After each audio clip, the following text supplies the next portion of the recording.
stock, pretty much domestic lager style. It's just a fun sponsorship we did. We've got, you see, we've got black and Cool. red and white home and away cans. Mm-hmm. So this is this like one of your lagers rebranded then? Yeah. It's no. It's not rebranded. That's a completely different thing. It's got some rice in it and so forth. Very much in the style of American domestic lager. Sure, why not? We like the blade. What's he gonna do? You got to keep the sound guy happy. Yeah. And this is another. That's about 5% alcohol. This is Teensy, which is kind of a fun little project we were doing while everybody, the craft beer was going through an arms race and everybody's trying to make stronger and stronger beers and everything's a big IPA. We made a 3% alcohol. IPA actually started off at 2.5%, but it's a really delightful, big flavor, just for when you don't want a lot of alcohol. So that's your Utah. That's your Utah beer, right? My Utah beer? Yeah. Well, yeah, it could be a 3-2 beer. Mm-hmm. Although Utah has since modified their position on that and opened it up a little bit. What's it now? What's it at now? Well, you can have 5% beer. You can buy 5% alcohol beer now in grocery stores. Okay. So how is this? How's business been? How's business been since March? It's been very interesting. I mean, it's been devastating. It's been horrible. It's been hopeful. It's been a lot of things. I mean, we started off late March, early April by laying off 350 people. Right. So that was pretty devastating. That was March of 2020? 2020, yeah. Okay. And, and we basically shuttered both our pubs and both our tasting rooms. So I understand the pubs and the tasting rooms, that being a big hit because you're forced to shut down. You have to let them go. Mm-hmm. Were you needing to shut down at the brewery a bit? We shut down for a period of time. Everything kind of froze in place like it did in 2007, 2008. Uh-huh. Maybe not quite as long because people still had to go to the grocery store and get food. And they got beer too. Yeah. A lot of beer.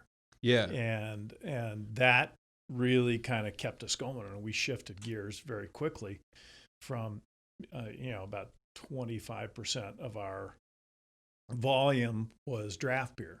Mm-hmm. Draft beer for our own pubs, draft beer for pubs and restaurants throughout our 33 state footprint. That's 25%, really. 25%, and then add to that another 20% of our revenue was the revenue we made from pubs and restaurants and tasting rooms and so forth. And so that was, that killed almost half our business right out of the chute by government edict, shut them down. And so we've spent the rest of the year trying to kind of redo our business model, recast our budgets, redo everything. Meanwhile, trying to be as present as we can for, all of our people, the people who still work there, the people who didn't get the chance to continue working there. Mm-hmm. And it's been a very interesting, trying year, but through all of that, there are reasons, like I said, to be optimistic.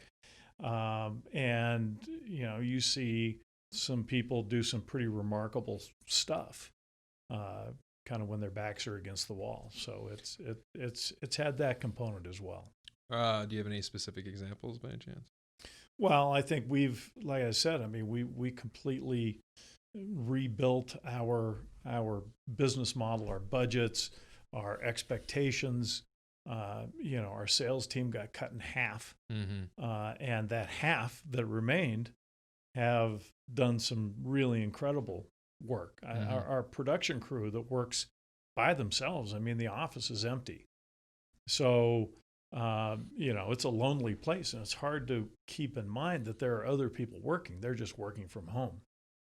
There's a lot of people that are dealing with all the stuff you read about in the news, having to deal with, their kids are at home, their spouse is at home, they're at home, their home is not very big, I know. and they're trying to get a full day's work in. Good luck. Keep the kids busy and educated, and I mean, there are challenges out there that are really profound that nobody really sees because I don't understand why people aren't seeing it though, because it's very apparent. Because you don't see it. I mean, it's you may know somebody who's doing it, but you're not watching them.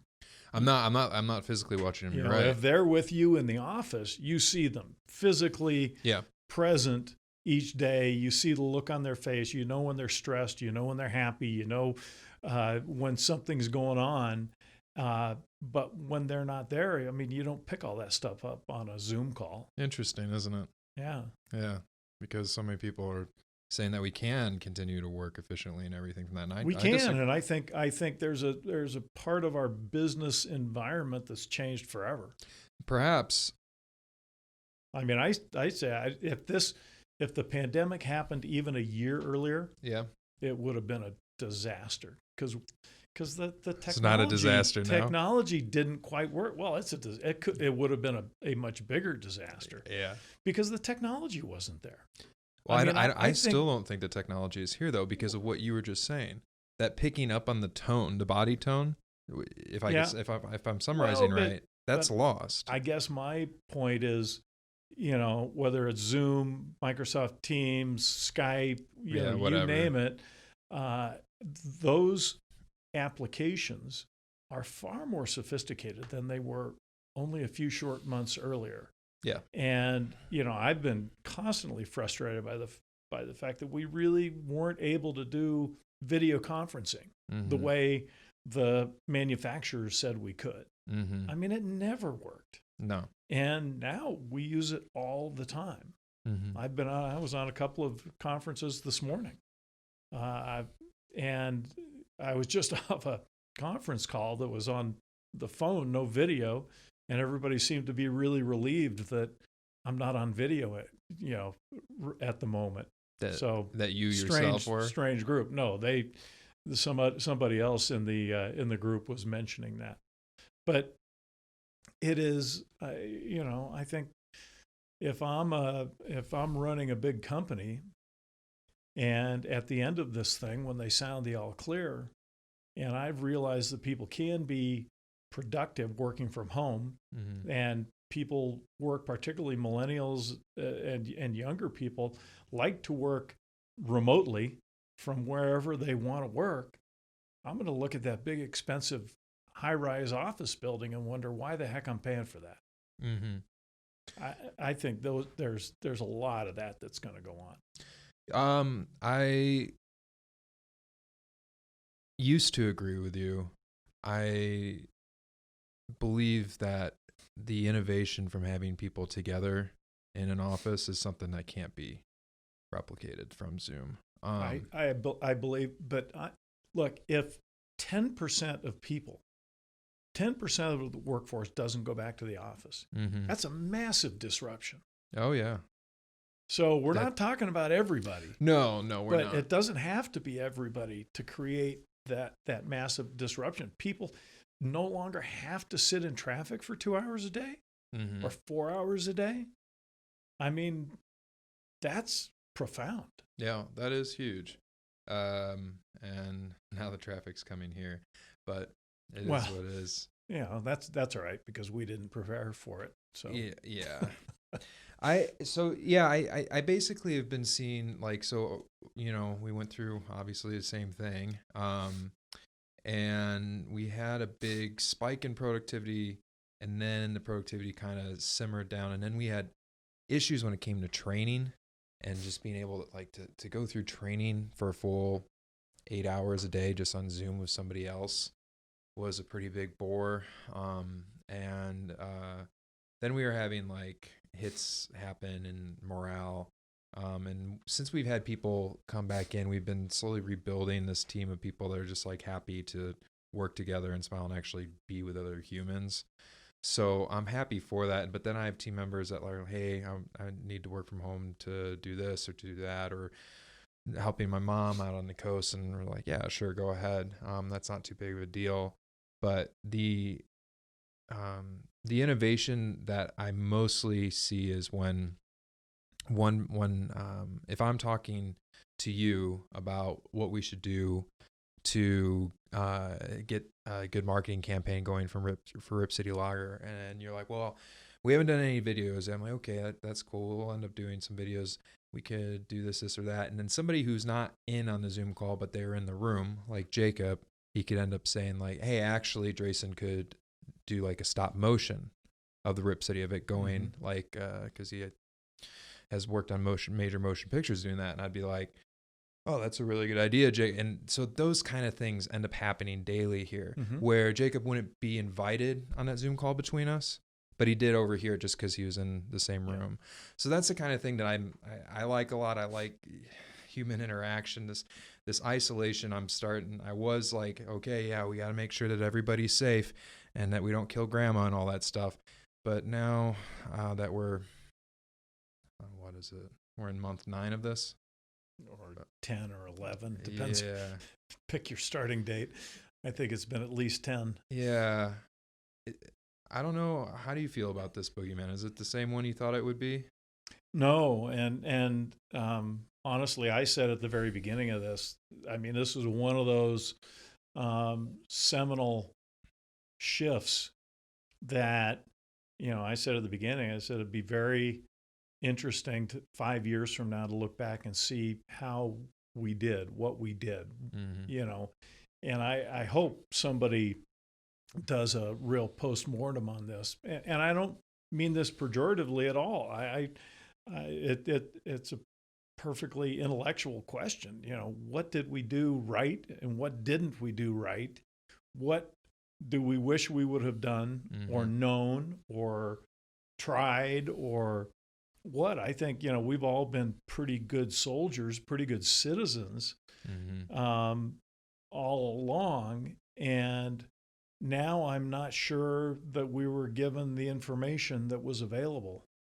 And seemed to have been a lot. And I think that's, you want me to shut down my business and give up my life's work, my life savings at the ripe young age of 64 years old.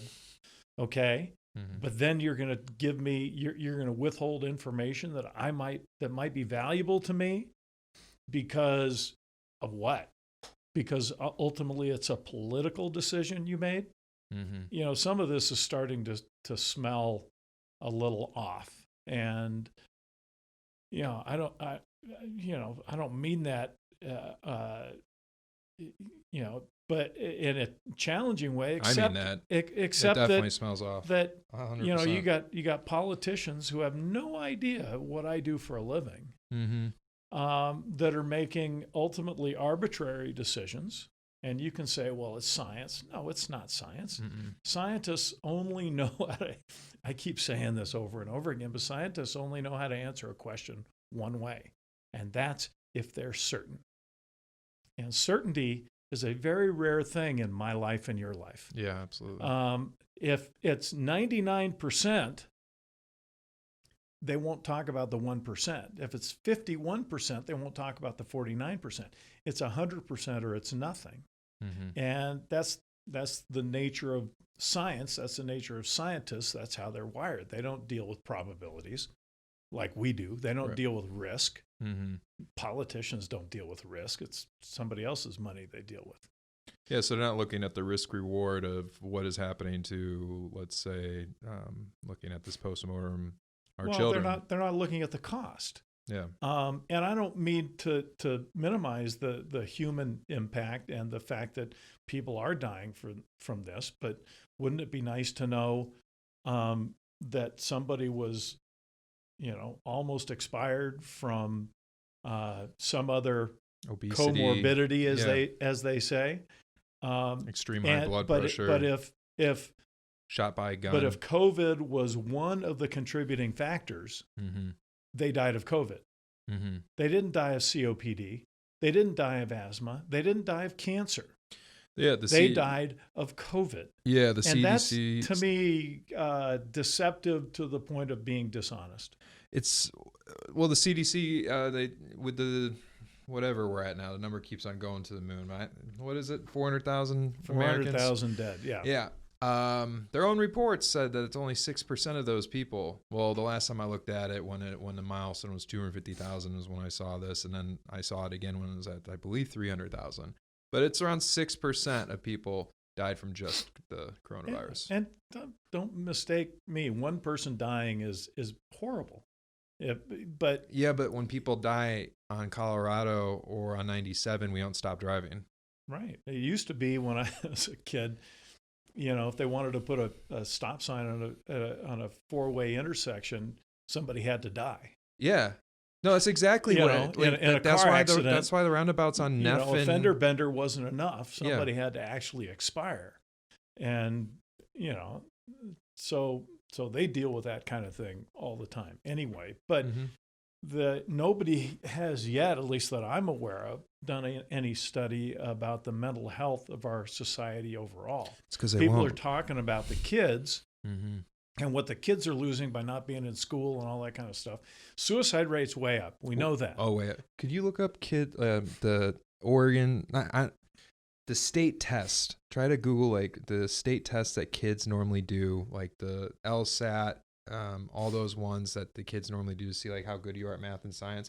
They basically paused all of them. And so they're not even doing, even though you can do them at home, you can do it on Zoom.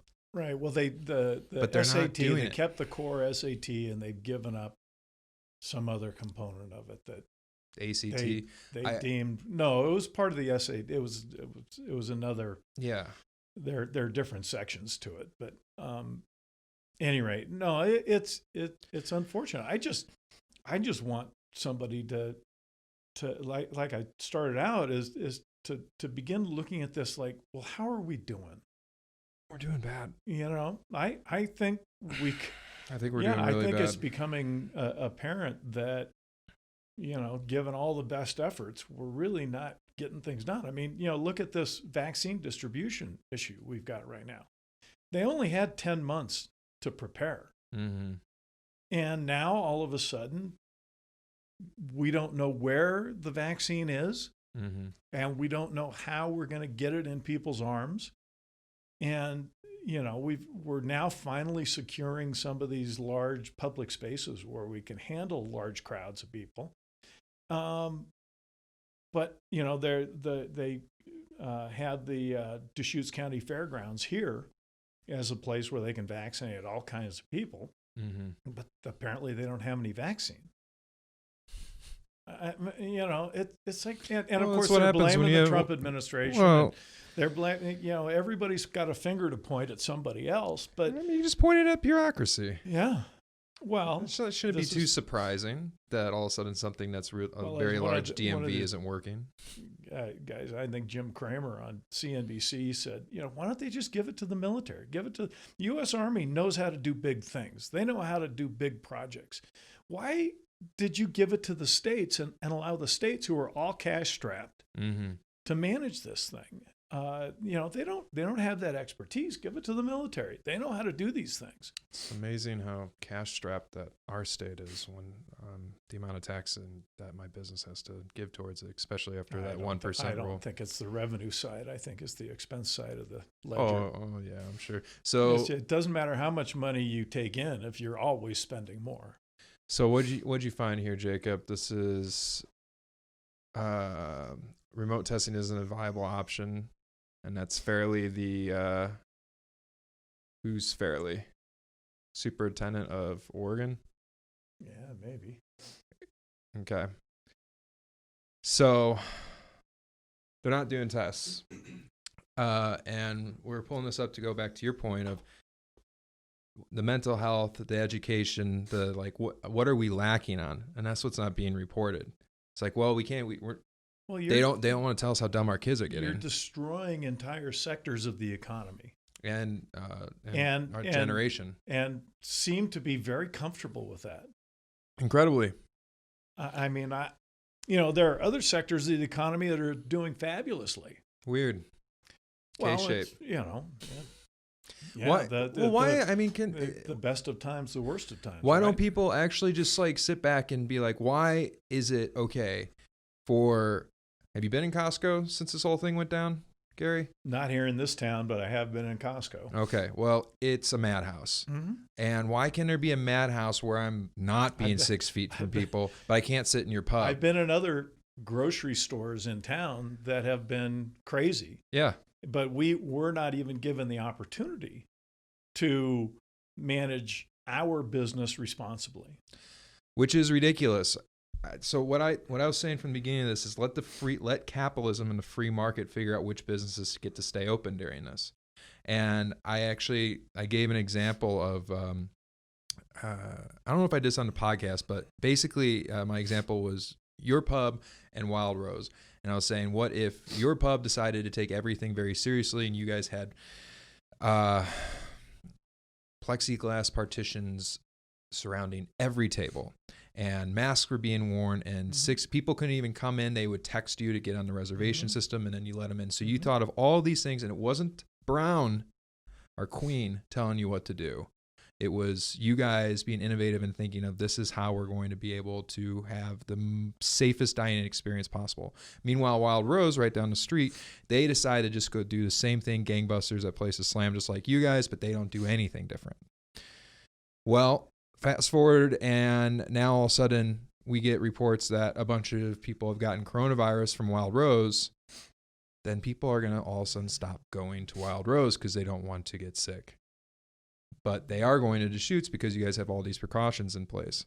And that wouldn't be from the government telling you what to do and what not to do. That would just be from people voting with their wallets. But you don't get the opportunity to even show that. There are a number of challenges with that. And one is the people who work there. Mm-hmm. They don't really have as much of a choice as the customers who walk in the door. Because the customer can decide, when he's on the sidewalk, I don't want to go in there. The employee doesn't really have that same choice. They kind of have I'm going to work there or I'm not going to work there choice. It's a much bigger thing. So understanding that, no, I think you're right. I had even last summer when we were allowed to open, we have a fairly large pub here in town. And we were only allowed to have 50 people indoors, including employees. Really? 50. How many employees do you normally have working Wild on Rose like a would Friday? have the same number, 50. Really? Not only that, it gets even crazier. When they allowed us to put outdoor seating just in the so people street. don't know that you guys are like 4 times, maybe 5 the square footage of Wild Rose, but go on. Yeah. We were allowed to put tent canopies on the street. And as summer was coming to an end and we're looking at colder weather, particularly at night, trying to figure out what to do about it, we talked to the health department about being able to put side curtains on the tent canopies we had out front to try and capture some heat and keep people warm. And they said, well, okay, that's fine, but now it's going to be considered indoors, and the people that sit there are going to be considered part of the 50 people that are inside the building. Okay. Sure. Makes perfect sense. It's perfect sense. Nobody, it's science. To nobody. 100%. But that was their rule. Yeah. Common sense is not part of the equation. And that's a little frustrating when I'm watching my family's, life savings, blow away in the wind. I mean, it's understandable why people get a little outside themselves and get frustrated with government when we're in, this kind of a situation where nothing that they're requiring you to do makes any sense at all. So what do you think about Cavista? Well, I hope their position works out for them. So far We've chosen not to do that, partly because we're pretty high profile, partly because, we want to try and be helpful, not hindering. You know,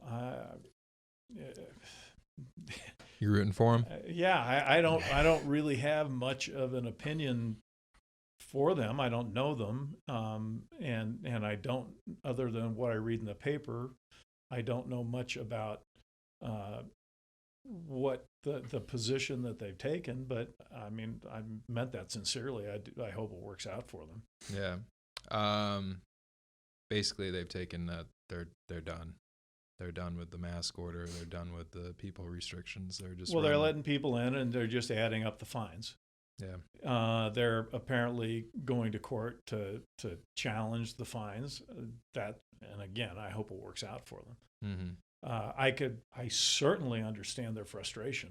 Yeah. You know, you put everything of your life, you've risked everything, and the politicians who never risk anything are the ones to tell you, that you know, to take food out of your family's mouths and, you know, sell your house and move away. I mean, it's pretty hard to take. I think the fines that they're taking, which hasn't been a lot, from the profits alone of how significant the increase in business has been since they are the only coffee shop open in town. Yeah. They're the only indoor dining open in town. Well, actually, Black Bear Diner, if you want to support, they're open too. So eat there, please. But they're the only place besides Black Bear Diner, which just recently opened, and they are consistently always, since December 3rd, slammed. And they have a giant cylinder, a giant glass cylinder that says for OSHA fines, and people are dropping hundreds and 20s and 10s, and it's like filled that high with cash. Wow. So it's neat to watch the community. I think people are certainly sympathetic. People are dying to get out and spend time with other people. Yeah. You know, again, I think when this is all over and we look back, it will be interesting, really interesting to see what we think of what happened. How can, what would be a scenario where you would open the pub and it's not from the governor saying you can? Well, we're lucky because we have another channel of business that's available to us, and that's bottles and cans. Well, yeah, absolutely. And so, well, how about in this scenario? You don't have that channel. Well, I think that's a completely different deal. It is. You know, a lot of this, you know, this is new territory. This is not places we've been before. So it's not fair of me to speculate on what I might or might not do under a set of circumstances. I would certainly be doing everything I could possibly do to try and not lose the business. Mm-hmm. Now, what that involves, how far afield I would go, you know, I mean, what would you do to save your family? You know, you lie, cheat, steal. I would like to think I wouldn't, you know, go that far. But is it cheating and lying and stealing when that is what's happening to us from our own government? There is a system that's set up that doesn't work that way so that everybody can make their own decisions based on their own judgment. That's not the way our system works. Mm. So I might not like it, but, you know, that is the system. That's why we vote. Yeah. We need to vote again. Well, yeah. I mean, you know, honestly, I think about this when I go down and visit my daughter in California. I think, you know, throughout the riots in Portland, and, you know, looking at our pub in Portland, she lives in San Francisco. Okay. And all that, and I look at, and it's a bit of a head scratcher. I mean, I look at the city of Portland and I think it's falling apart. It's filthy. It was such a beautiful city. Where's your pub again in Portland? Huh? Where's your pub in Portland? In the Pearl, 11th and Davis. Is that destroyed now? No. Okay. No, it's there, but it's a freaking ghost town. Got it. And I think, who looks at that city, and even before COVID, Yeah. and says, yeah, we're pretty much getting that one right. I mean, it's like nobody looks at the city of San Francisco anymore and goes, God, what a beautiful place. No, there's human feces on the ground. Yeah. It's really, really sad. And what's even sadder is that nobody appears to really be doing anything to change the trajectory. Well, why do you think that is? Why is it that these places keep on getting worse? I couldn't speak for those people. It is mind-boggling to me. I'm starting to notice it happen here. Uh-huh. Yeah. Yeah. So that's what I'm trying to figure out, is how to reverse that. Right. I mean, how do you do it before, Rudy Giuliani, who's not one of my favorite people these days, but I mean, he did it in New York by enforcing petty crime. Mm-hmm.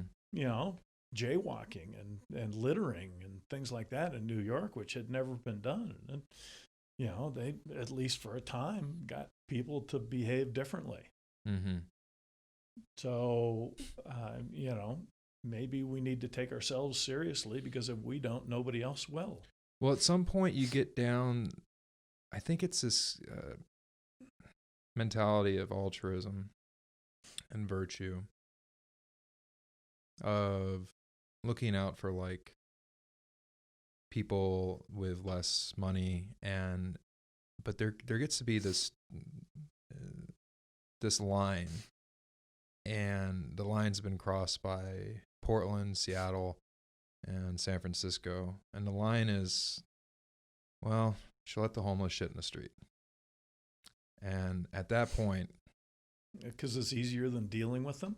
Yeah, I guess so. I don't mean by dealing with them by doing something draconian, but there's they came from somewhere, and there's got to be some solutions that are more active and results oriented than just letting them be. I found an interesting thing on that is that, like, so there's a lot of funding for like homeless shelters in these cities as well. And they're often vacant. They have a large vacancy rate. They can always handle a lot more. You're talking about Kate Brown just shut down 3 Oregon prisons. I mean, those can make some pretty darn good. And I didn't know that. Prisons. I mean, they can make some pretty good housing. Yeah, absolutely. For people in transition. Mm-hmm. But we've got to deal with the counseling and the veterans and the drugs and all that kind of stuff. So I'm not an expert. I don't pretend to be an expert on that subject, but it's going to take, somebody being pretty proactive to resolve this.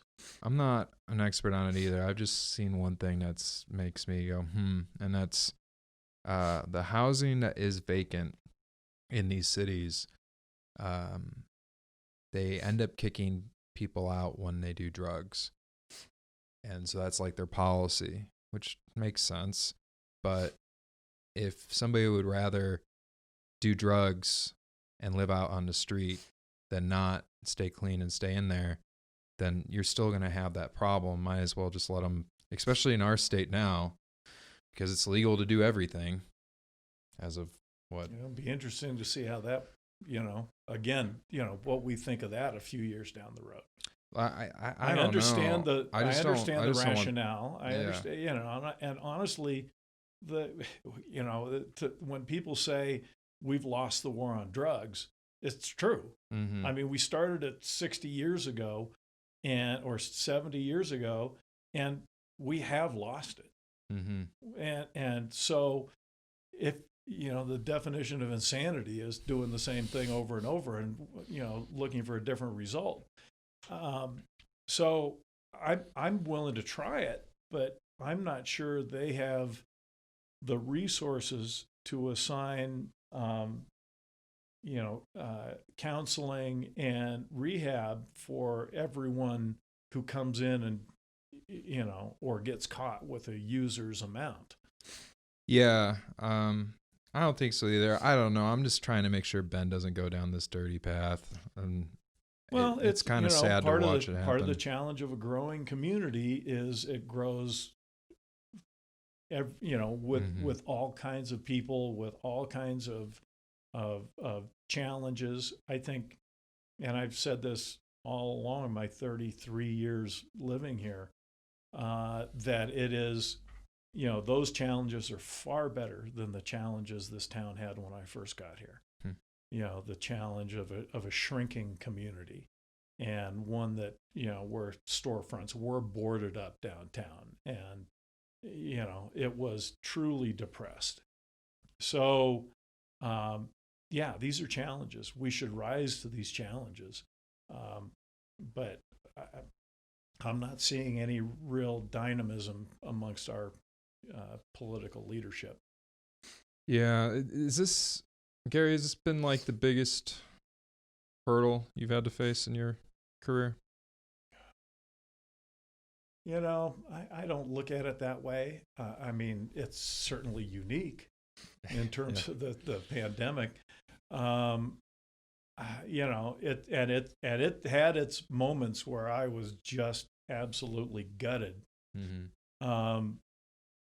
But it's fun to be part of a team. I mean, it was when we first started, and I was the only person, the only manager, the only person running this little brew pub in downtown Bend. Mm-hmm.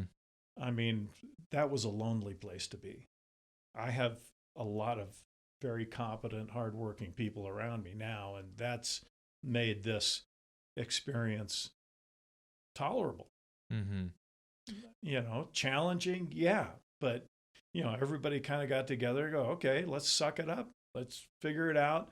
One thing we know is that there will be opportunity created out of this chaos. What it is, how we deal with it, what we decide to take advantage of, that's all to come. But, just so you keep your eye to the future and not just, the right here, right now thing, which needed attention as well. Some of the future, like delivering beer to homes, or yeah, whatever it is. I mean, they've changed. I mean, you could buy a mixed drink now and take it home. Mm-hmm. I mean, at least the government is thinking about those kinds of things. It's not nearly enough. No, but Joe Biden's gonna give us another couple of $1 trillion. Hooray! So, I mean, honestly, I applaud them for doing it. They need to do some of these things while they're working on other things. I mean, Are you a fan of MMT then? Huh? Modern monetary theory, just printing money. No, I'm actually not. I'm more of a Keynesian, but I mean, as am I. I mean, that's my degree was in economics, but it was back in the Stone Age, back in the 70s. So, but I also understand. I mean, I think every check that gets written has got to be paid for at some point in time, and we weren't very good at that up to this point. And there are people that disagree with that. You can just keep going and keep borrowing more. Yeah, that's matter. The Fed. But at this point in time, I mean, the reason you have a rainy day fund is for when it's raining, and it's raining. Yeah. So, but where's the fun for the other $2 trillion? Right. That's what I'm worried. I'm worried. Like how much is this retail for right now? The only way we're going to get ourselves out of it is inflation. Now, inflation, exactly. What does this cost right now? Yeah. Do you know what this is on the shelf? Retail? Probably $9, $10. So $8.99. Yeah, what are we gonna do when you're gonna need to make that cost be? That could easily 6 months from now need to be $19.99. I don't think it's going to take longer than that for that to happen. But that's only if they increase the excise tax or these guys in Salem get their way. Well, the velocity of currency is what is holding back a lot of inflation, in my opinion. And that velocity is held back a bit due to the people who are getting money are not going out and spending it as they normally would because they're scared. Well, there's a lag in all of those things. That's why, it's interesting to see, the presidential terms going back 50 years, and the president makes decisions and implements policy that we see the result of 8, 10, 12 years from now, when there's another president who either gets the credit or takes the blame. But they printed 60% of the currency ever created since 1776. Since March. Yep. I don't see it taking years and years. I think it's just as soon as it gets more into circulation, and if the vaccine comes out, and if they're like, okay, it sounded like Cuomo said, let's open this stuff up. The mayor of Chicago. Well, they're finally succumbing to the economic pressure. Yeah. I think none of those decisions are made in a vacuum. Mm-hmm. The way I took that was that he's finally has a friend or a bar that he likes to go to that's like, we're closing, dude. Mm. And something registered, and he's saying, okay, well, yeah, maybe we should rethink this. I mean, that's how those things are done, in my opinion. I guess Kate Brown needs more friends that own bars. Well, yeah. You don't have to touch that. I'll rip on her all day. I don't care. Yeah.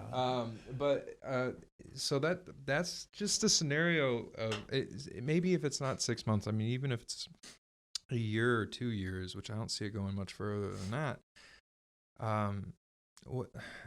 What ends up happening to, okay, so everybody gets $2,000, but now your $2,000 only has the purchasing power that $600 or $500 had for you. Well, spend it quick, because that's not getting to be more. The Cantillon effect. Yeah. Yeah. So spend it quick. Fight the Cantillon effect. All right. I think. But then what about your savings? That a lot of people are taking those checks and just putting them into savings or investing. It's going to be inflated. Or buying stock or.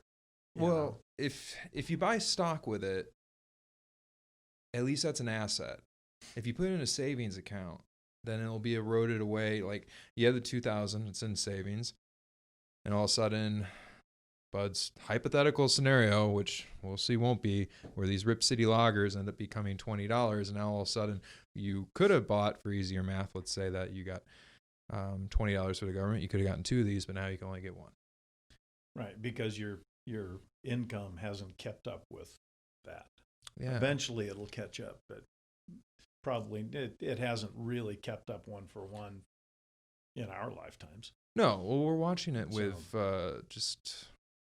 I'm sure you've been watching it over the past few years, even pre-pandemic, on just how much it costs to have good talent. Absolutely. Yeah. Yeah. Like it's, and now since the pandemic, it's increased even more as we've been looking around, or it has in my sector, it has. So it's been surprising, but yeah.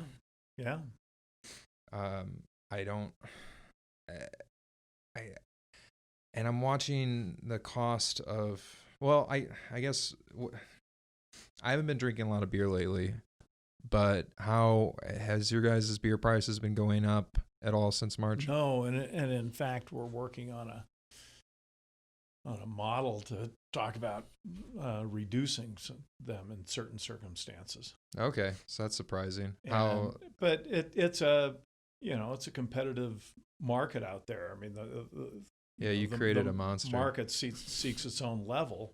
Yeah. And that's part of the dynamics of it. I'd love to think that prices only go up, but that's not true. Who right now is your biggest competitor? That's most similar to. They all are. There are 8,500 breweries, or they were when the pandemic started. Mm-hmm. That long tail is.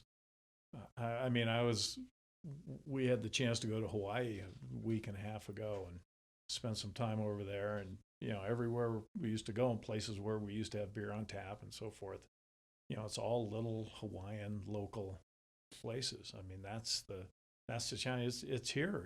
There are 25 breweries in Bend or the area around here, and that's who we have to compete with everywhere. And that's a real challenge. Then the further we get from Bend, the less they know about Deschutes. For heaven's sake, they can't even pronounce it. So, Deschutes or Deutsches or Deschutes. There's more and more people even in town that can't pronounce it. Yes, especially now. Yeah, well, new people moving. Well, yeah. Fortunately, we don't live in the Willamette Valley.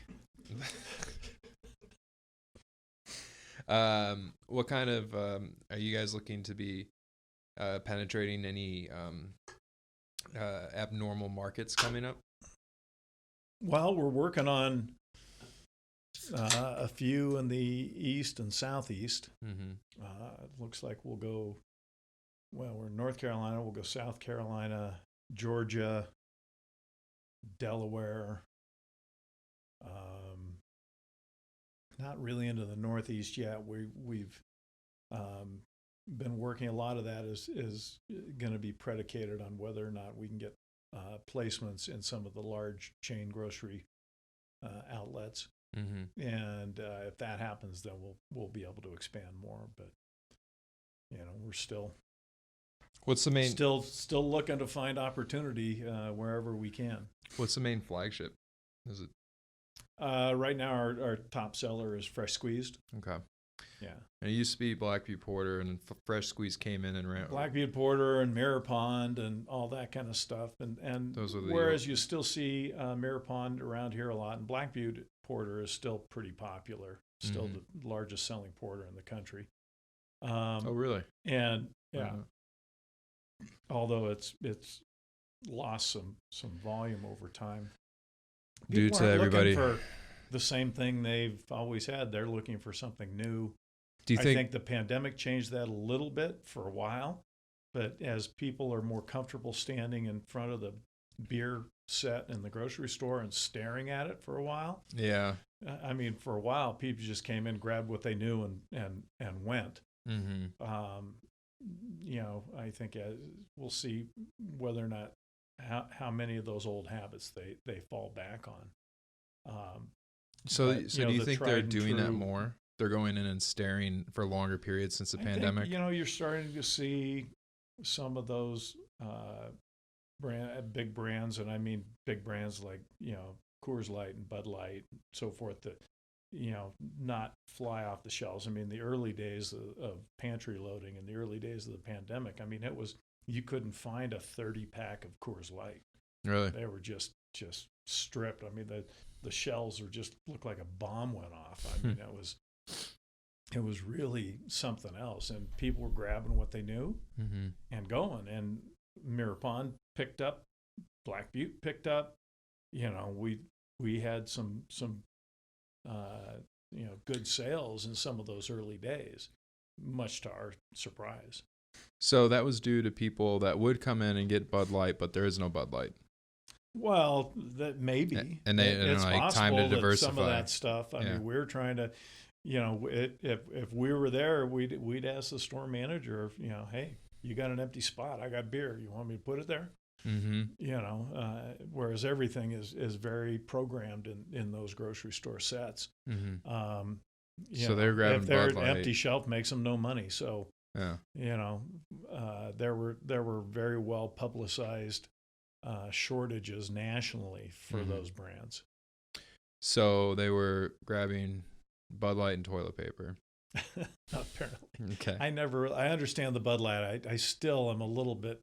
The toilet paper is a little bit of a head scratcher. Well, you need it to survive, obviously. You will die. Apparently. You will die if you don't have it. That's prepping 101. Forget water and those kinds of things. And food. You need toilet paper. You need toilet paper. Well, that's just the herd mentality that I find so fascinating, is that once everybody started to get it, everybody else thought they needed it. And that herd mentality is something that you'll see in markets. It's something that you'll even see, with masks. Absolutely. Yeah. So the interesting thing on the herd mentality when it comes to masks is actually going into Kavista, because I'll be in there enjoying a coffee, and nobody's wearing masks. There a lot of smiles. It's really nice. It's like 2019 in there. It's really great. The good old days. It's the good old days. And you'll watch somebody who's not that sure that they're meeting somebody, and they'll be coming with a mask, and they'll be looking around, and they'll get their coffee, and I just kind of watch them the whole time. And I would say 8 out of 10 of them end up, before they leave, they take it off. Mm-hmm. And it's just because they didn't want to Nobody be the else only cares, They didn't want to be the only person. Well, yeah. I mean, And the reverse is true. You don't want to be the only person in the grocery store. Like, oh, if everybody's wearing a mask, I better. Yeah. I don't want to be the outcast. Yeah. To me, I'm a little less worked up about that stuff. I mean, wearing a mask is really not a big deal. I mean, I don't like it, but if that helps get us open faster, I'm fine with it. I won't complain. Yeah, no. I mean, I had to wear a mask for 7 hours, in the airport and fly into Hawaii, but I got to Hawaii. Yeah. I was good with it. Yeah. I'm not going to argue the point. No, I did that to get to Mexico, and I'd do it again. Yeah. When you said to get us open, the problem I have with wearing a mask to get us open is that we all have been, and we're still not open. So that's where I'm starting to be like. It is starting to feel a little bit like that. I mean, particularly in Oregon, where we are a more compliant group. Very. And yet, we saw the same trends that everybody else saw. Mm-hmm. So wait a minute, do we have all the facts yet? I don't know. I mean, these are just things that I think about. There's studies that show that still wear one. lockdowns don't help at all. I'm not gonna, fight about it. That's not worth it to me. No.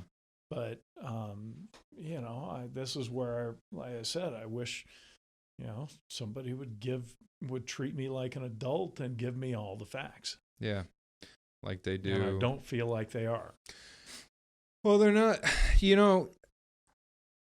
How much of a field day would the media have if Florida turned into a disaster zone after they decided just to completely open up? But they weren't given that chance because it didn't happen. And the same thing in Idaho. And I've got a buddy in Fort Lauderdale, and he says, yeah, man, you wear your mask when you go in, then you take it off when you sit down, but it looks just pretty much like it did before all of this. Mm-hmm. And they're not, he said, yeah, my family got it. I never got it. My wife and my son got it, so I slept in a different room, and and we're fine now.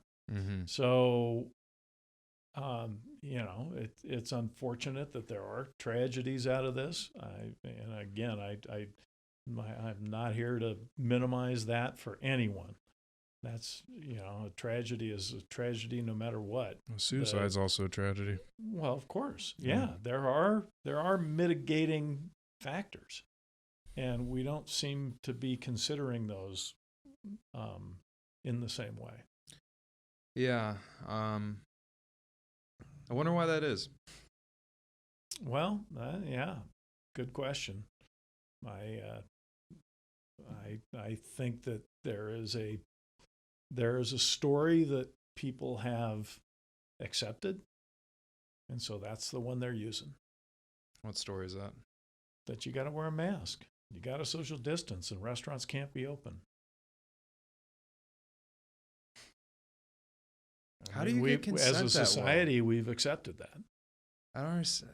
Like the consent that just, the blind consent that just folded as fast as it did. We trust to, a certain extent. I mean, I think that, this thing, the cases seems to be, peaking and maybe tapering off a little bit. We're starting to get vaccines into the marketplace. As the numbers go down, then, businesses will be allowed to open up. But I agree. I mean, some of it is hard to understand. Yeah, makes you just kind of go, But I don't know where to stand on. Well, I do know where to stand on it. I stand against it, but I'm just trying to help other businesses and people figure out that there's other ways around this. You can't open. You don't have to be like you guys have an alternative route. If I were you, I'd be doing the same thing. I'd be going hard into this and all the other bottling and canning operations that you have. It's a no-brainer. But Baltazar's doesn't have that, and he's out of business now. And Pilot Butte Drive-In and Brick House and all. Pilot Butte was really before this, but yeah, that empty building stands as a symbol, regardless. Yeah. No, I mean it's awful to see friends, people I know, close businesses that they've had their entire lives, and I think I just don't think that is valued very highly with the people who are making these decisions. I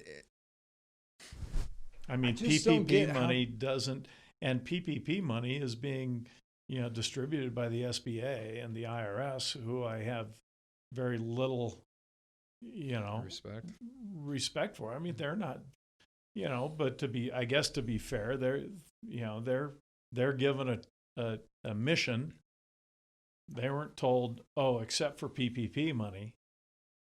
But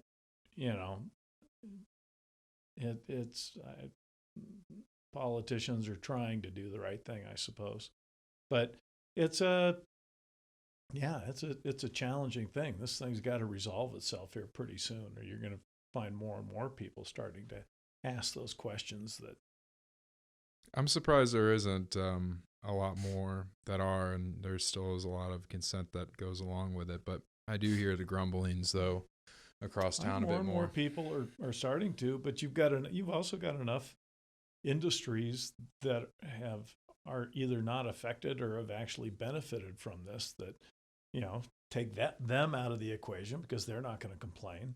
You're down to restaurants and bars, and those are largely populated by people earning minimum wage or something close to that. It's you have restaurant, bars, gyms, but you're in the same category. Hospitality. Yeah, you're low wage earners, by and large, and to not even be given an opportunity to do the right thing when, like you pointed out, you walk into the grocery store, hardly looks, abnormal at all, other than people wearing masks. Other than that, yeah. Why do they get the opportunity and we don't? Well, that's Why do they have the opportunity in the grocery stores, Walmart, Home Depot, the Costco's, everything like that? And some of these small businesses, like California is way worse, where at least here you have a couple of people that walk into Pine Mountain Sports, like the mountain bike retailer, and you can go into Big Five sporting goods, but they're more of a larger business. But anyway, that's allowed here as long as there's only so many people in at a certain time. But in California, you see some retailers holding people out on the sidewalk. Yeah. And other retailers, it's like, come on, just stay away from other people. I've noticed, yeah. But in California they have it so where if you're not a Walmart or a big corporation like that, then you're just not open as a store down in LA. Yeah, that seems to me kind of rife for a lawsuit. Yeah. I mean, the kind of unequal application. Well, the strip clubs took it to a lawsuit and they won in California. So now strip clubs are an essential business. Oh, yeah. Hello.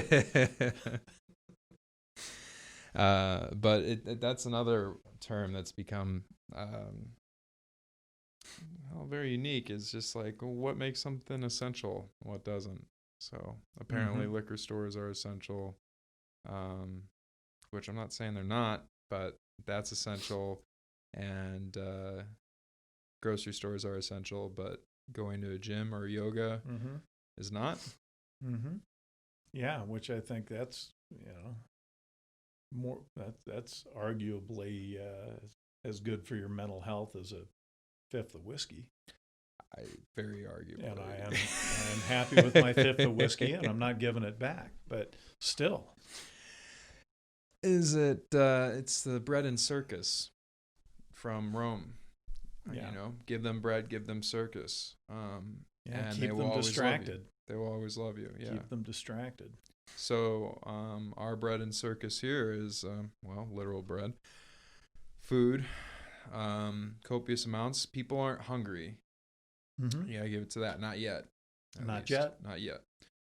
And so if you have a fed population, you won't have a revolting population by typical revolutionary standards of almost any revolutionary war. So you have that, and then you have them entertained. The circus is football, it's basketball, it's whatever. So there's your circus. But we decided Netflix. to throw, Netflix, absolutely. But we Disney Plus. We decided to throw another one on there. We're like, well, let's do bread, circus, and drugs. And the drugs is not where, you can easily go to being like, well, get your heroin, stuff like that. I'm not talking about that. That is very rampant and easy to do. I'm talking about the legal drugs, the Oxycodone, Oxycontin. It's pretty much an epidemic that's happening. More people dying from that by itself, ODing, than from COVID by itself. And you go down a rabbit hole when it comes to legalized meth, but that's what Ritalin really is. It's just one molecule away from meth. And then Prozac, Zoloft, all the antidepressants, and then the anti-anxiety medications and the sleep medications. And this country is drugged up. So here we have bread, circus, and drugs. So I don't see anybody really caring. It's in the drug section. Because it's kind of liquid bread. And yet some would say alcohol is a drug. I'm just trying to get clear here because I want to be in the right place. Gary, alcohol's a drug. I want to be in the right place. It's don't get me wrong. I love this drug. It is my favorite drug. But it is. If you can't drink too much of it, otherwise you end up driving off the road. I understand the chemistry. Yeah, I guess you get it. Right. You own Deschutes. So anyway, it's a delicious drug. But I agree. But I guess you got to take away one of the three in order to get people to be like, we had enough.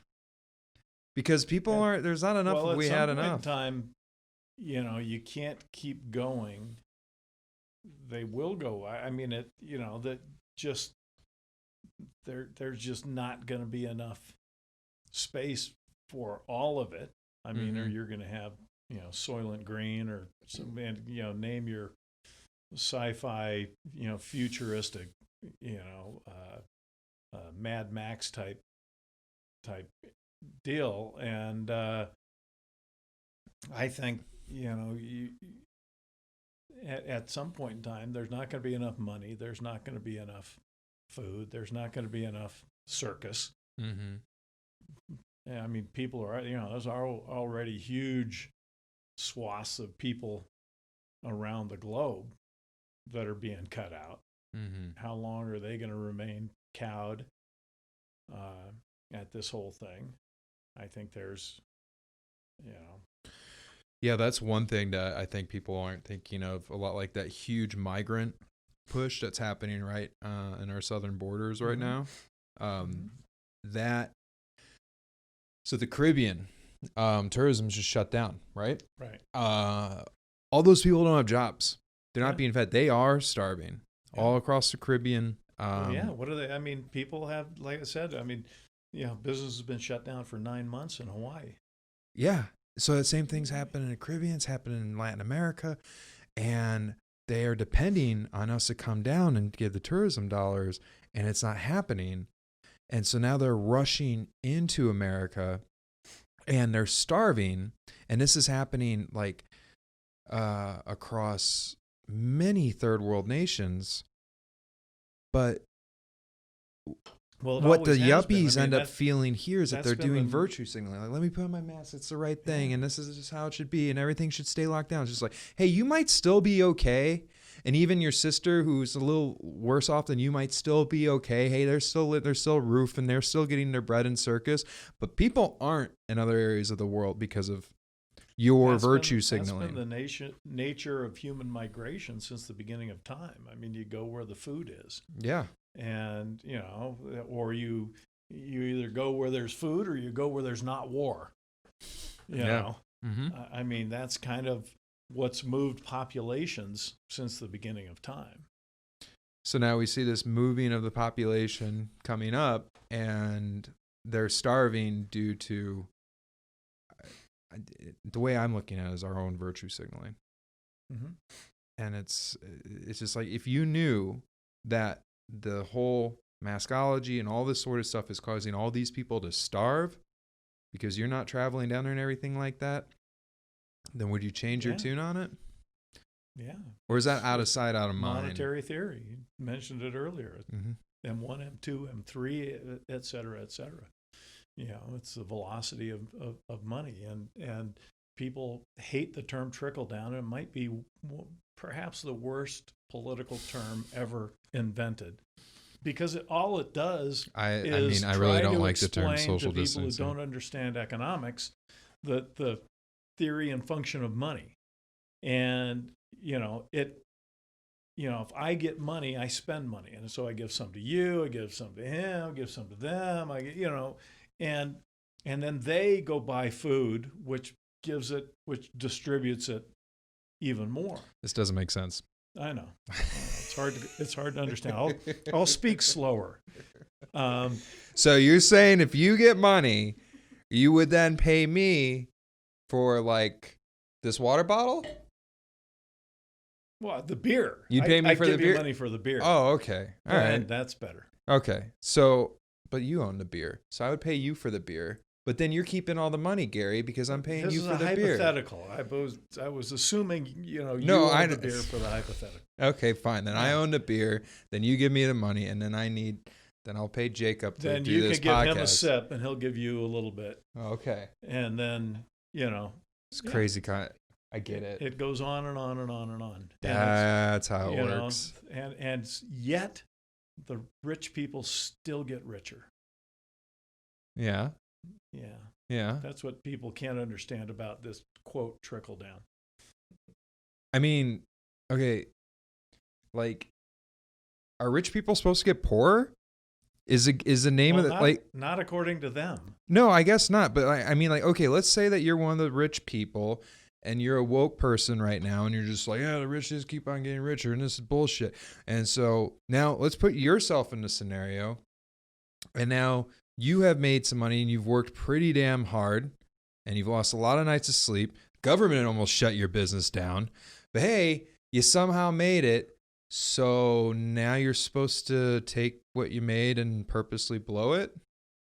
Is that the point? I don't think it's purposely blow it. I would argue that the virtuous thing would be to, find ways to help people who are less fortunate. Yeah, I do that by giving them jobs. Yeah, well, you give them jobs, but there are lots of ways to do it. Not everybody, can fill a spot in your bullpen out there. Well, okay, like that. You can give jobs. You can invest in other businesses that will create jobs. You can do all sorts of things. But when you're spending money on beer or whatever, it is creating some sort of a wealth for another person to be putting into typically other people or sending it to China. I'll say the only unvirtuous thing would be sending it to China. But that was, even that concept was born of a different source of virtue. It's reducing cost. Yeah. I mean, that's at a certain level, that's virtuous. You're not wasting money. So, God, what is virtue? well, that's a philosophy. That's a discussion for another podcast. That could be a whole 3-hour conversation on what is virtue, a good Socratic conversation. Yeah. All right, I'm excited to try this teensy. So you guys are just like, everybody's going crazy with the alcohol and we want to go the other way. What was that meeting like? We like to have fun, and sometimes our people struggle to understand our sense of humor. Everybody was going for, bigger, hazy IPAs, and at the same time, they're going for low cal, low alc, all this kind of stuff. We did two things. We created a beer that called Bulk Phase, which was a Imperial IPA that may have had the most calories of any beer ever made. We added all kinds of extra protein and carbs to it, and it was the beer for after your workout at the gym. Instead of post-gym workout beer. Instead of that protein smoothie, we have something better. We had a protein beer we called Bulk Phase. Well, this is kind of the same thing. Does that still exist? People are going to. We only did it once, and even this one, Teensy, is just made for kind of local. Yeah. You can buy it in our tasting room or at our pub. Okay. And we're kind of testing the waters with it. Is a 3% alcohol hazy ale something people want? Everybody wants. There are occasions where people want less alcohol, less calories, all that kind of stuff. Would they want something like this that pushes that envelope just a little more? Teensy. And it tastes delicious, quite frankly. I mean, I'm really enjoying it. Yeah, it's good. It doesn't taste like it's 3% alcohol. So, but we'll see. We do a lot of things that don't really see the light of day outside of Bend, Oregon. But that's one of the great things about living here in Bend. You make a marketing campaign. It's like teensy from when you want to get just a little lit. Yeah. Yeah. We're one of the things so tell me, you're in marketing. What do you think about the name Teensy? Oh, I find it very. That's one of the things I find it very unique. Yeah. That people go, oh, but I don't like that word. It makes it seem, you won't see big burly guys drinking Teensy, and I say, well, I see them drinking White Claw. What the hell? Yeah. Nobody's collecting their man card at the door. No, they'll drink what they want to drink. I think you will end up having a pretty good market share of. So this is low calorie? I assume. Okay. I don't know if it says the calories on here. I honestly don't know what they are specifically. It doesn't say. Yeah. But it's 3% alcohol. It can't be much in the calorie department. Is it typically more calories come with more alcohol? Yeah, alcohol metabolize. I mean, a gram of alcohol metabolizes like 8 grams of fat or something. I mean, it's a significant contributor to the calorie count. Yeah. I would see this probably doing the same thing if it would be successful as like the seltzer community is where it will start with 20 millennial women, and then start with an online influencer somewhere. It could be with millennial women, and then like some guy was end up drinking it, and then it would go from there. Yeah. Have you guys been thinking about getting into the seltzer space? We thought about it. We had a brand that wasn't a seltzer, but it was called Modified Theory that we were coming out with. It was a kind of a hybrid deal, and we introduced that in March of 2020. Good timing. Yeah. Perfect. Sometimes you just nail it. Yep. And so, at any rate, that really didn't see much for the light of day, and maybe one day we'll bring it back. But for now, it's resting comfortably in our back room somewhere. Mm-hmm. But that was a seltzer? No, it was made similar to a seltzer, but it was a little bit more alcohol, a little bit more flavor. We coined the term a hard bevy. Okay. And you could drink it straight out of the can, you could pour it over ice, or you could mix it with your favorite cocktail, and it came with a drink recipe, simple drink recipe on the label, and so we did more consumer research on that brand than we had done on anything in the history of the company, and really the results were quite shocking. I mean, the the response was incredibly positive. Mm-hmm. But it required that we educate people, and that was going to take some time. And then the pandemic happened, and that never got the chance. Yeah, then you just had to go to priorities. We got to get focused in ways that we know, and if Modified Theory comes back one day, and I hope it does, then great. If it doesn't, it will be for some pretty good reasons, I imagine. What's your opinion on the seltzer market? Well, it's a it's a natural evolution from originally wine coolers, which became beer coolers, which became other things, and there's some people that are looking for something that's fruity flavored, that you don't really taste the alcohol, that can give you a buzz, I guess, if you have that much, but it's something that they want to drink that isn't particularly challenging in terms of its flavor profile. I mean, I don't mean that in a bad way. Some people want something that's light and fruity. Mm-hmm.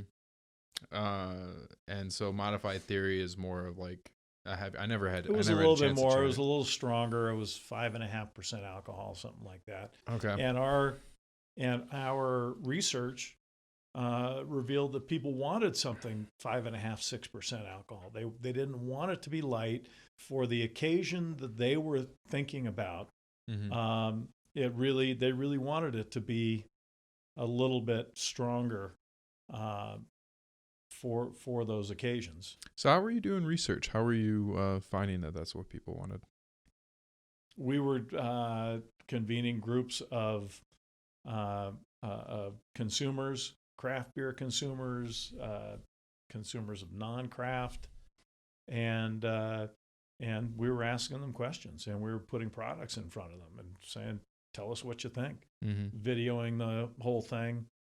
I mean, it was a pretty extensive, like I said, it was more research than we've ever done for a new product introduction in the history of the company. When you video people, are you looking to see if they're actually telling the truth later on, like visual cues and stuff like that? Yeah, they do. It depends. There are different levels, and we couldn't do everybody the full soup to nuts kind of evaluation, but there were others that we could. Some were groups, some were people that were true craft beer drinkers, some weren't, some were actually influencers in the craft beer space, some weren't, most weren't. Mm-hmm. And we could segregate them and kind of slice and dice the numbers that came out of those groups, and it was pretty interesting, really. Yeah, it sounds fascinating. Was that happening in Bend? Or were you doing it around? No, it was, we did them in San Francisco, Seattle, LA, maybe. So people that were like Denver, maybe. I can't remember exactly. We did 3 or 4 kind of pods around the West. So people that would be saying, Deschutes or Deschutes. Yeah. Things like that. Deschutes. Is that Deschutes. It's really kind of a sad commentary on our educational system, don't you think? Oh yeah. Sorry, didn't mean to. No, you don't have to give it. It's It's just a bummer because our educational system's only going further in the gutter of what's going on now. Yeah. I have all this home learning and everything, and that's just such a god darn bummer. Yeah. Because I've got my nephew. He's 9, and he doesn't even want to go back to school because he has so much fun. I didn't want to go back to school when I was 9 either. Yeah, no, I get it. God, I was having fun. Summer break. Went to school? No. God, yeah. Mom's dragging me downtown to buy new clothes. Like, I don't want new clothes. No, and I was the same way. But it was just the summer, though. Now it's been the year. A year. A full year. And losing a year. You're right. Losing a year for those kids. That's going to be hard to make up. It's a social development that you end up losing. We'll find a way to dumb down the system so that everybody feels good. But that won't work in a global economic day. Cynical. No, that's that won't work though. Think about it. I mean, it won't work. I know it won't work. Not in a global economy we live in today. Maybe if we just lived in the American bubble. It's going to be tough. I mean, they're going to have to make it up. I heard today they're talking about, trying to encourage them. We've got to go year-round school for a couple of years. I mean, if we have any chance of catching up, we've got to go year-round. Can you look up any stats that talk about Chinese education compared to American? I've seen a few over my late nights of going through this, but I don't have them memorized. But it's not only are we lagging behind that, but like China as a whole, like them or not, they are crushing it right now. They have this Belt and Road Initiative that is getting near completion, where they're going to have all these maritime railroads, highway systems, all funneling 60% of the world's population right to China. And that consists of 40% of the global GDP, which will grow. They're going to funnel 60% of the people? Just commerce. Will be efficiently through maritime, railroad, and roads through this huge infrastructure project of building ports, railroads. Well, they built whole cities that don't have a single person in them. I mean, they've not been shy about spending resources, but then nobody lives in them, and eventually they deteriorate. I mean, good for them. It's nice to be in a totalitarian communist society where the owner can do what he wants, but at some point in time that gets to be an exceptionally expensive project. Yeah, but they have an exceptional amount of money from us. We're funding it. I mean, in trade, sure. I mean, that was... We don't make anything anymore. You're one of the only guys I know that makes something. Yeah. Yeah, that's true. And the aluminum is probably a resource from China. But that's not... Yeah, China, Canada, outside the U.S. borders, for sure. I don't blame you. I mean, I do the same thing with my side hustle, which is on pause right now, but all the glass had to be bought from China. I wanted to do it in America, but I was looking in America for glass, and I was like, yeah, you're out of your mind. No. There's no way. There's no way I could get it going. There's no way I could get it off the ground. Yeah. How is that side hustle going? It's on pause because of the clown world that started in March. So, all right then. Yeah, I mean, I'm gonna. You've given me a lot of fantastic advice, and I'm looking to be bringing on some in my fridge. We're having it when the kids were home because they eat a lot more hot sauce than we do. So they enjoying it? Yeah. Good. No, it was great. Good. It was great. Yeah. No, we plan on getting it back going. I actually. I found a production partner, so that I will be able to get my life back because it was just chopping pepper. But when it was bad, but when hard to get that stuff off your hands. Yeah, when everything went south, like you guys got hit hard, we got hit incredibly hard. Oh yeah, too. So it was just how to make Mazama survive because Mazama is paying for habit. Right. What'd you find, Jacob? Stats are blurry. Oh no. Well, you want to read them? Well, U.S. has the most Of what? years of school. Okay. Well, Okay. So China's less? 6.4. Wow, a lot less. Well, I think you've got to drill into those numbers. And I'm guessing, but they have a very agrarian society still. Mm-hmm. And so if you live in the city, that's one thing. But I think a substantial part of the population lives outside the city. And one of the challenges that China has been getting connectivity between their various commercial hubs. Yeah. And so, that strikes me as I'd want to know more about that number because, it is still a pretty substantially agrarian society. So, children out of school, primary female, 8.48 million. Ranked first. Children out of school, primary per 1,000.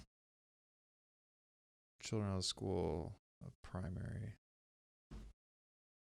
Children out of school, primary. What does that mean? Can you click on that?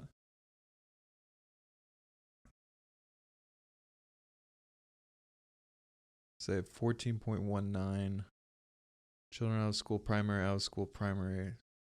Children of primary school age. Today is the total number of primary school age children who are not enrolled in either primary or secondary schools. So apparently China sucks. Yeah. See, there you go. I guess so. There you go. Their higher education. Okay. I knew it was something like that. So what? Where's that at? The 23.98. No, we got beat. Compulsory education duration, government spending on education, literacy, female. Yeah, no.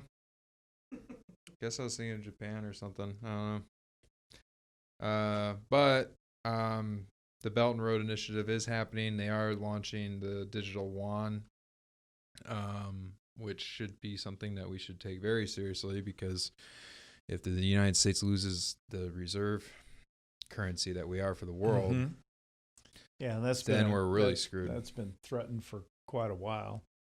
I mean, since 71. One of the few things that Trump did, well, that needed to be done was really challenging China. Mm-hmm. And I hope Biden keeps up that challenge. I know he's going to soften. He won't. Well, he's going to soften some of the stances, but I think people I know on both sides of the aisle all say that, yeah, I mean, that really needed to be done. Somebody had to stand up to China. Did you hear about that U.S. Senator, or was it the House of Representatives, Swalwell, who was caught sleeping with the Chinese spy? I read something Fang about it, Fang. but I don't know any of that. Oh, Fang. Yeah, I did hear that. I thought, nice name. Yeah, her name's Fang especially Fang. if you're a spy hooker. Yeah, and he got caught on video of having sex with a Chinese spy. Not one, like he was like in a relationship with her. So the National Enquirer followed him? No, I don't know. Because they're pretty good at that, apparently. I don't know who followed them, but they caught him. I was watching that special on Tiger last night. On Tiger Woods. And National Enquirer. I mean, those guys are pretty good at following you anywhere they want to follow you. So they followed him like during the whole event with the golf club and everything. Well, not the golf club because he was at home, but every time he got hit with a golf club, didn't he? Every time he was out with, some gal, they were there, and it got pretty tawdry. But yeah, he got hit by a golf club, right? His wife hit him in the wife supposedly broke a window to get him out of the car, but apparently I think she broke the window because she was chasing him and banging on the car with a golf club. Okay, I thought he got hit in the face with it. No, I think no. So Eric Swalwell, and is that the best? What I got. Oh, dude, it's totally like it's straight up like, yeah, unless the freaking media already covered its just like when we were looking up fascism. Oh, there she is, Fang Fang. Yeah. Oh, there they are. So anyway, she's a Chinese spy. He's a senator. Nothing's being done about this. He was on the board to impeach Trump the second time around a week ago. Pelosi put him, like, he just got caught with a spy 3 weeks ago. And they're like, yeah, he seems to be a good guy. We'll have him impeach the president. Like, what? I'm not saying it. Well, no, I don't think he should have been impeached. But whatever. It doesn't matter because this is all a goddamn bread and circus. It's circus, bread and circus. It's all it is. It's like That's politics it. I mean, is another form of entertainment. He's the definition of that. The whole system is. It's the WWE. Yeah. Well, but he seemed to take it further. I guess so. He seemed to climb on the top rope better than anybody else. He really did. And now CNN's going to have nobody to cover. Named Sleepy Joe Biden. That's not fun. Oh, they'll very find boring. They'll make something up. They'll make something God. Well, I mean, you don't think Fox is going to play nice now? I mean, come on. Well, I mean, they're the controlled opposition. They all are. They got bought out, and yeah. I don't know. I don't trust any of it anymore. I don't watch any of that stuff. There isn't anything you can trust. Yeah. I mean, it's a shame. What I was wondering is this, like, was you'd say like, oh, gone are the days of Tom Brokaw and Walter Cronkite and everything like that. Could we trust them? We did. I know we did. Seemed to work. It did seem to work. No, I say, I've said many times, I'd put the demise of modern society squarely at the feet of Ted Turner. He created the 24-hour news cycle. He did. And now, if there's not enough news to fit into 24 hours, they had to make shit up. And now what's the primary function of a news station? The primary function to get ad revenue is to sell more feminine hygiene products or erectile dysfunction medication. I mean, if you get people to watch, so then you'll be able to charge more for your advertising seconds. Yeah. And now it's like, how many 24-hour news cycle programs do we have? So it's not enough to report the news. Now you have to do it with perspective. Yeah. So, you're whatever you consider left, right, or indifferent, now you got a whole armful of these channels that are fighting to get more people to watch so they can charge more for the advertisement for toilet paper. Mm-hmm. And that's the only, we don't have news reporters. Walter Cronkite would never make it today because he was an ugly old fart. Now we have spokesmodels, male and female. Right. I mean, how many blonde, beautiful women can Fox News come up with that can speak coherently enough to repeat a script? Because that's all they do. And now everybody is kind of following that same model. It happened to sports. ESPN was the first one, and now we've got all kinds of things. And I watched the pandemic was serious, and that I had to watch the national championship cornhole championships. I mean, that's a real thing. Mm-hmm. I'm not joking. Yeah. I mean, it's unbelievable.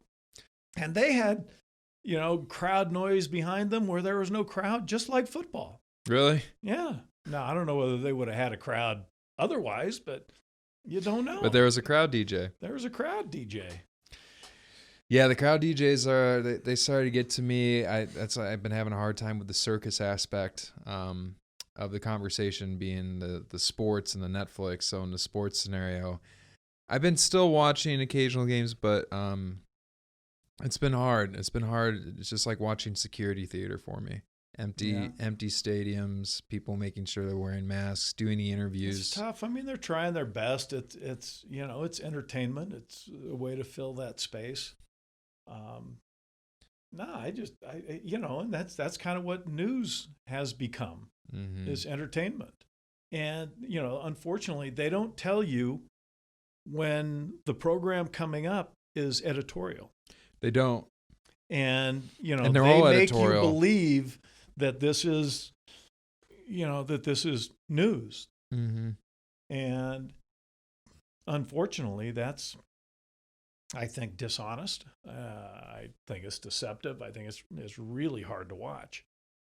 It's also hard because all the sections seem to be editorial now on the 24-hour news cycles. That has certainly taken up more, and you've got, you've got spokesmodels who are there proffering a perspective. And they all have their, it's like either Trump's evil or he's great. But there's a spin on what he did as Orange Man bad or Orange Man good. And honestly, what's really sad these days is we can't agree on what the facts are. No, not at all. So that then we can derive, some sort of direction from that. We can't agree that the sky is blue. I mean, we really can't. And it's not. That's really sad. Well, it is to me. Well, that's your opinion. Exactly. Yeah.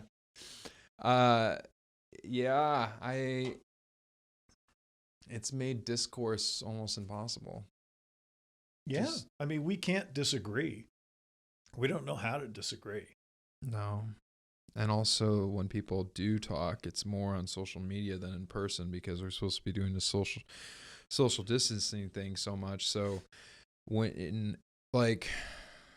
as we've had conversations, there's things that you and I have disagreed on and agreed on, and we're having a civil conversation. But if you and I were behind a keyboard and if we were just making posts, then all of a sudden fangs could come out a bit more. Absolutely. And things of that nature, because you're not literally here. So I could be like, well, Gary is a big dumb idiot. Is Facebook a good thing or a bad thing? Is it a utility that should be regulated?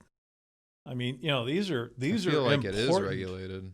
Well, they're kind of doing it, but they're trying not to. But I mean, should there be a forum that large that allows somebody to print whatever they want, regardless of what it is? Because that's what some people think freedom of speech is. But freedom of speech, as we've always known, is not being able to yell fire in a crowded theater. My freedom of movement means I can swing my fist, but that freedom ends at your jaw face, kind of a thing. Yeah. So it's a very important distinction. So where is Facebook and all that? And as soon as they start regulating the content from the society at large, then they put themselves in the position of being that utility. Well, so they are doing that. There are demonstrably false statements, and then there are dangerous content. I mean, blatantly racist, violent, threatening, those kinds of things. I mean, where do you cross the line? Well, it's ultimately, it's like pornography. You can't define it, but you know what it is when you see it. Well, if we're going to define it going one way, that needs to be defined going the other. And that's a big problem I have, is that you have Facebook and Twitter censoring conservatives significantly, banning them. The president, for example, banned. And so, well, at some point in time, you can only say so many false things. You're still banning the president, or you're still banning a bunch of conservatives. But that gets to my question earlier. How should I be allowed, with a massive audience, say anything regardless of validity, and things that are clearly can be damaging to other individuals or society at large? I mean, that person had enormous influence. Yeah. But what he was banned for was saying, don't do. He was banned for a lot of things. Well, they banned him from 2 tweets. Yeah. And the 2 tweets were on the day of the riots, and it was saying stay peaceful, and another one was just like your voices will be heard, but now's not the time. 75 million. You can look it up. Yeah, it was much more pointed than that. Well, it wasn't anything inciting some serious what they're liking to say, like, oh, that caused like all these people to siege and everything like that. I mean, I don't want to go into nitpicking about that, but I think that the larger subject is, what is social media, and why is it there? And because it's like automobiles, it's like guns, they're tools to be used for a purpose, but they can easily be misused. So if you so they, at some point, at some level, regulation is probably warranted. But what level is that? But then you're cranking down onto the freedom of speech, and so if we're doing the fist to face analogy, which I agree with, then it needs to be happening as throughout the entire summer for these groups that burned all of our cities to the ground. Portland, federal sieges, all those, or the siege on the federal building. I have no sympathy for those people. I mean, I have sympathy for the Black Lives Matter movement, but for the people that are,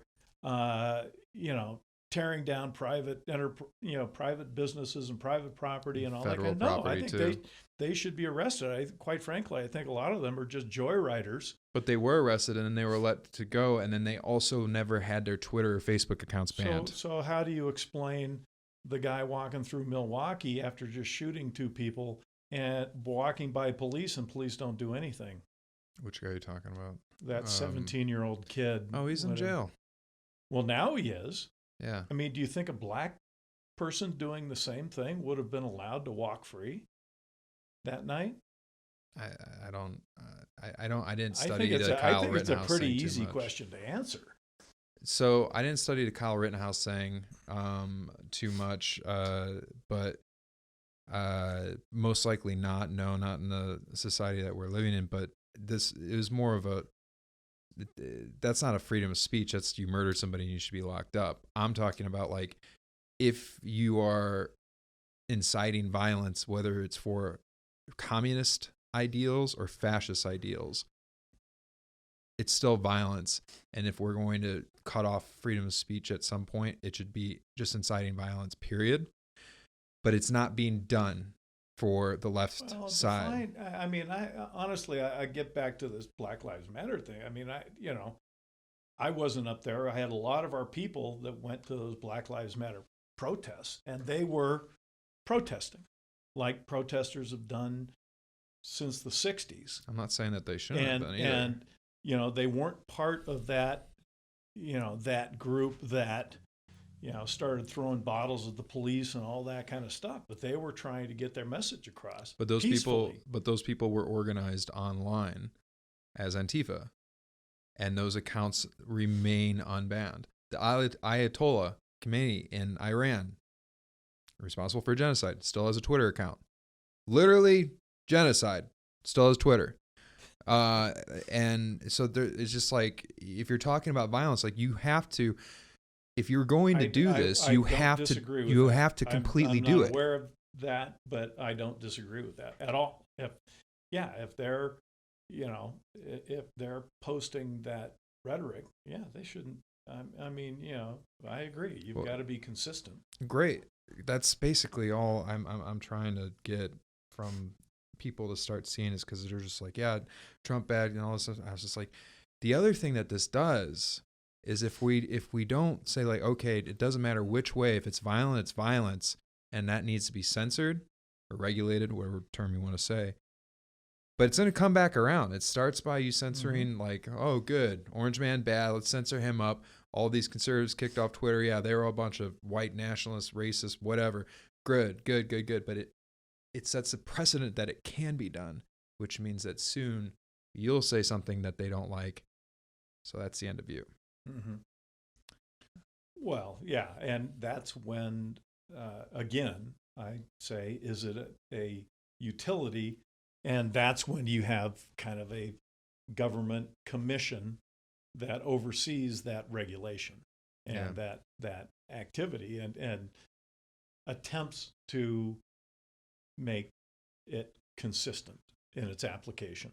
Yeah. And that's honestly, I don't know. I can't think in my own mind another way to treat social media because it can be so dangerous. It can be fantastic for, you know, bringing people together, Mm-hmm. but you know, it has a dark side, and you know, too much power concentrated in one area has always required regulation. Yeah. So what were your feelings then for like when Parler was then basically kicked off the face of the earth? Well, supposedly they're back, and I don't really know much about that, honestly. I mean, I'm not a real big social media guy to begin with, and so, you know, I'm not on Twitter. So if you, I'm on Instagram, but I'm not on it. Yeah. I never go there. So, um, it's hard for me to. I mean, I know kind of through gossip and reading headlines in the paper what Parler is. What do you think? And my Parler is? understanding was that that had as much to do with technical flaws in their programming as it did with what people posted there. But I'm not sure about that. So The reason why they went under, or the reason why they got banned? why they shut down. Oh, they shut down because Apple and Google kicked them off their app stores, and then right after that, a day later, Amazon Web Services kicked them off the internet. They took their hosting away. So it was a supposedly they're back or coming back. Yeah, they found a host that they're working on, but they're still not on the app stores. And so what this was, it was a concentrated effort, in my opinion, to keep the technocracy and the monopolies concentrated on Twitter and Facebook, because Parler was the fastest growing app on the App Store by far. And then they kicked it off, and people were going there because of all the censorship that was happening to conservatives on Twitter and Facebook. And so they got together and they're like, we're just going to kill this thing. We can call it that. It's all hate and everything like that.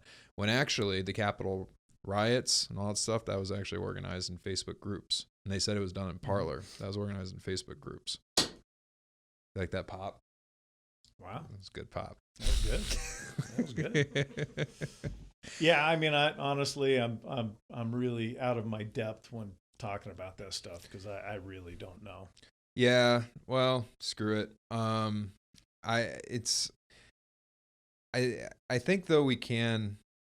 I think we both because we definitely started on different sides of the aisle in the beginning of the conversation. I think we both like came to an agreement. I'll tell you, I'm a reformed Republican. Trump forced me out of the Republican Party. Why is that? Why? Because I couldn't listen to my commander-in-chief lie, bald face, every day, over and over again. His propensity to proffer anything that benefits him individually, not the country, not his duties and responsibilities as the leader of the country. It was all about him. I mean, and people were blindly following. I can't tolerate, you know, I think at some point in time that office needs to stand for you know, honor and dignity, and he was not even close. I guess I just ended up having a easier time. I haven't been thrilled with the Trump presidency, but I was under this spell of Obamaism, and I voted for him, and I thought he was pretty great and changed, and yes, we can and everything. And then what made me start looking at it differently and not just look at how the media propped him up and how he's very charismatic and speaks well and all that sort of stuff was the Snowden incident. So to me, Snowden is a hero. Trump's got like 24 hours. I doubt he'll do it, but I wish him and Julian Assange would both be pardoned. But when Snowden came out and revealed that not only is the government listening to everything we're doing and reading everything we're doing, but they're storing it to be able to be used against us out of context. And plenty of examples of that actually happening in secret military courts with no due process. That was a holy crap moment. And Obama came on TV and said that he should be tried for treason, aka killed. Mm-hmm. And that to me was just that's not the change hope guy that I voted for at all. And so that ended up continuing, and then I ended up just looking back at like, okay, well, what was Obama doing and all the things I was hoping he was doing. A fun fact that I found is that, if you're for open borders and if you think Trump's like super against immigration and everything, as far as deportation into Central Latin America, Obama did in the first 4 years 400,000 a year, while Trump was only like 220 a year. Oh, I know. I think the numbers are, people got wrapped up in that. It's like, we are still a nation of laws. Yeah. And I want to be as sympathetic to people seeking a better life as anyone, but you've got to have a system to regulate that. You can't just allow, anybody to come across. And, I think Trump really got off the rails when he called them all rapists and drug dealers. Yeah. Just a stupid, inflammatory, playing to his base comment that was completely unnecessary. It wasn't needed to make his argument. Yeah, he didn't say that they all were. He said that he's stopping some of them. Large number. Well, I think it was. He said more than that, but I can't recall the exact. Well, he words, said that they're sending over their rapists and their murderers and stuff like that, and we gotta stop it. And he wasn't saying that they all were like the Cuban airlift, Yeah, and then Obama ended up dropping more. Obama dropped so many bombs that we ran out of bombs. There was actually a point in time we ran out of bombs. He brought us from 2 wars to 7. He started the Yemen genocide. That's right, Americans. We did a genocide in Yemen. Good, go us. Who did it? Obama. The Syrian gas attacks. Those fucking gas attacks were a false flag, and everybody knows it. But that was all done under the CIA, and Obama knew and just sent it in. And Trump actually, in December, tried to pull us out of Afghanistan, and all of a sudden CNN starts running stuff saying that, oh, that's awful for the troops. You're going to kill the troops by bringing them home. They're literally saying that. Kill the troops by bringing them home. That's how you're going to bring our troops home in body bags if you bring them home. Because what's good for them is war. What? So I was just, all of a sudden the Democratic Party has become warmongers, and I don't want that at all. And everything's flipped. Everything's upside down land. Outside is inside. Masks is breathing. Everything doesn't make any sense to me anymore. All I'm hoping is that after this whole thing, I'm hoping that this lockdown stuff might have been a play, or probably has been a play, to make Trump really look bad. And then after he's fully out, I don't think he needed any help. I think he did. The narcissism is on display for everyone to see. That if there's a definition of the president, it should be, you can't be that. Yeah. Everything was about him. He couldn't stand that somebody would take away his phone. He couldn't have his Twitter account. Mm-hmm. I'm sorry. I just that That's an unstable person in the most powerful position on earth. It doesn't make any sense. Can you imagine what would have happened if he was just a little bit more empathetic, just a tiny bit more humble? Yeah. He would have won by a landslide.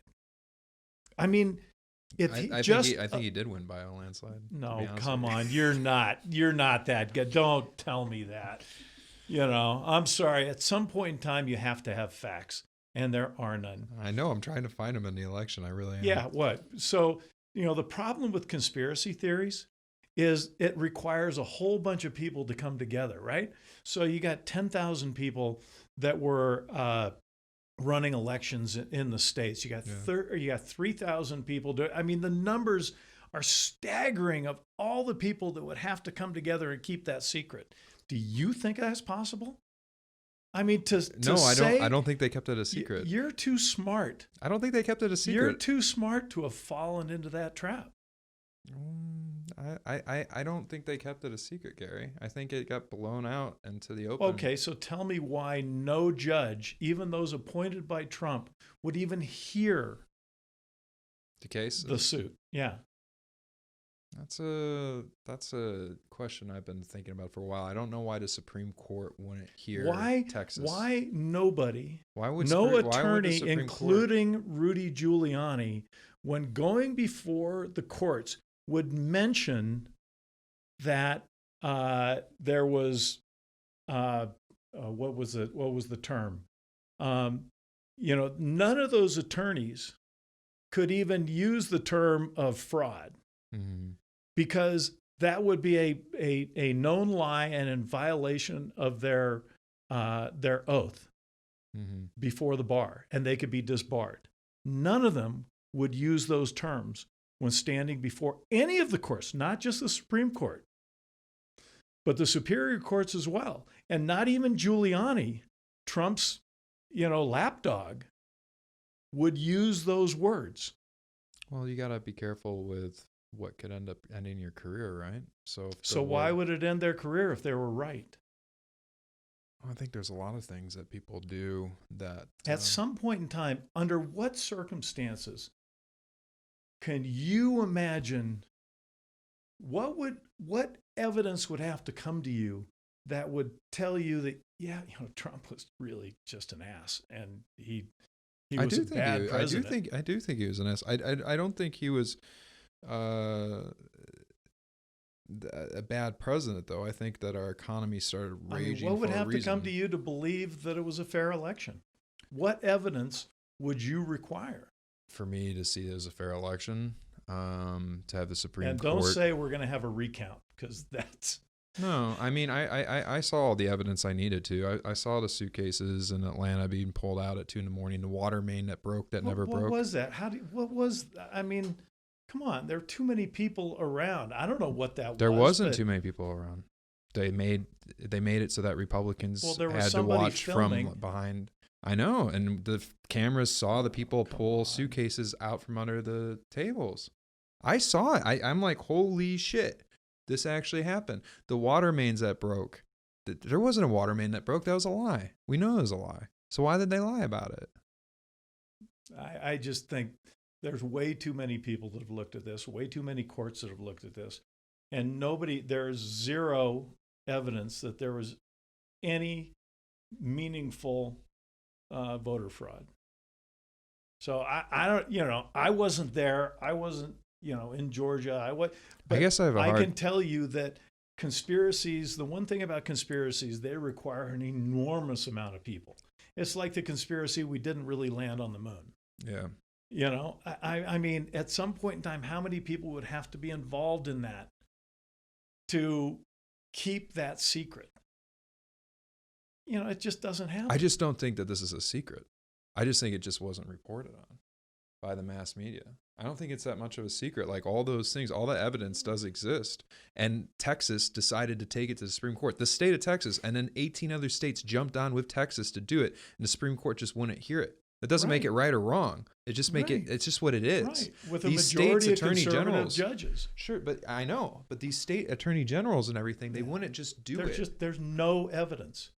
None. They wouldn't do it if they didn't think there was no evidence. If the state attorney generals for these, these are prestigious, intelligent people, they wouldn't be like, yeah, no, it sounds good. Like, we've never had this before. Well, we have. Back in 1800 was a sketchy election. But besides that, you win and then you go on. But this one brought up a lot of raised eyebrows, and it's why where we are now.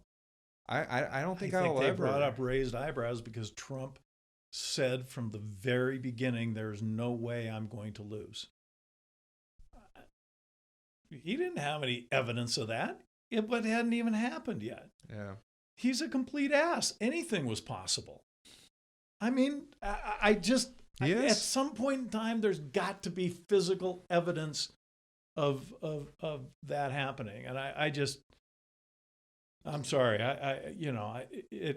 At some point in time, you got to come up with something. They had their chance.